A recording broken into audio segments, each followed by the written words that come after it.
Bonjour, aujourd'hui nous allons continuer un peu dans la série Est-ce que je gère bien mon stock ou non? Et là, maintenant qu'on a déjà analysé dans le tutoriel précédent les chiffres sur le taux de service, nous allons essayer de voir comment améliorer ces chiffres.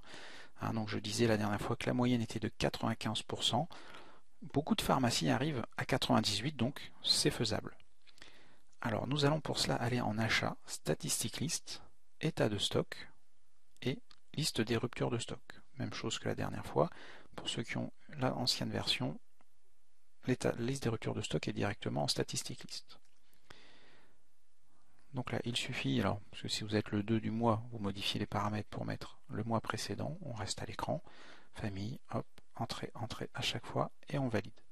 Alors pour gagner un petit peu de temps, je l'ai déjà calculé de l'autre côté, et on observe donc un tri par classe hebdomadaire, mensuel. Et première bonne nouvelle, je n'ai pas de produit en classe journalière. Si j'ai le moindre produit journalier qui est en rupture, il faut que je m'arrête tout de suite pour me voir ce qu'il se passe. En effet, un produit que je vends tous les jours ne doit pas être manquant. Sauf bien sûr un manque fabricant, et là, on ne peut pas faire grand-chose au niveau de la pharmacie. Alors, classe hebdomadaire, donc un produit que je vends en moyenne toutes les semaines. AccuCheck Performa Bandlet, j'ai eu 2 ruptures sur le mois. J'ai un stock actuel de 15, donc a priori mon souci est résolu, et mon stock de protection est de 4. Pourquoi ai-je eu ces 2 ruptures? Peut-être que je l'achète à la Sogifar ou au laboratoire, beaucoup moins cher, avec plus de remises, et je me suis dit, ah, la commande va arriver demain, c'est bon, je ne l'achète pas au grossiste, et voilà, j'ai eu les clients qui sont passés, je n'avais pas les produits, j'ai dû faire revenir les clients. Donc là, il y a un certain choix à faire entre j'achète moins cher au laboratoire ou à la Sogifar et j'ai des manquants clients parce que j'ai des retards de livraison. Donc il faut faire attention à cela de manière à choisir votre performance plutôt financière ou plutôt satisfaction client. Donc là c'est de la politique, de la pharmacie, vous faites votre choix, mais après effectivement il faut assumer. Autre ligne ici, je vois une amoxicilline 500 Teva en gélule, une rupture, le stock est toujours à 0. L'ordinateur en veut 3, stock de protection 3. Donc là, si jamais je revends ce produit, il va à nouveau être manquant. Je n'ai pas résolu le problème. Donc là va se poser la question, tiens, c'est un générique, est-ce que je n'ai pas changé de laboratoire? Je suis peut-être passé à Sandoz, à Biogarant, à Merck. Donc, dans ce cas-là, pas de problème. Je vérifie l'amoxicilline 500 en gélule. Si j'en ai 10 dans un autre laboratoire en stock, tout va bien.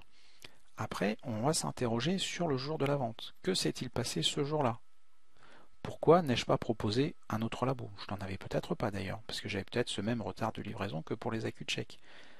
Peut-être que le client ne veut que du Teva. Dans ce cas-là, le client est entre guillemets borné sur une marque, sur un produit type. Donc là, ou on en met un en stock qu'on achète au grossiste, ou on le sait et tant pis pour notre chiffre de taux de service. La question qu'on va se poser aussi, c'est des gélules. Pourquoi n'ai-je pas Est-ce que j'ai proposé, parce qu'après le client refuse, mais là c'est son choix, mais est-ce que j'ai proposé des sachets, des comprimés, du sirop? J'ai peut-être le même produit sous d'autres formes que j'aurais pu proposer au client. Est-ce que je n'ai pas pris une ordonnance à renouveler? Bon, je ne pense pas pour l'amoxicilline, mais ça peut arriver pour d'autres produits plus chroniques.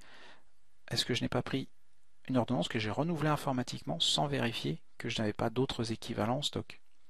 Donc tout ça sont des choses à vérifier à la vente. On se pose les questions, on vérifie avec l'équipe et on se dit, ah là, on a mal agi, on a mal fait, on corrige et la prochaine fois, on fera mieux.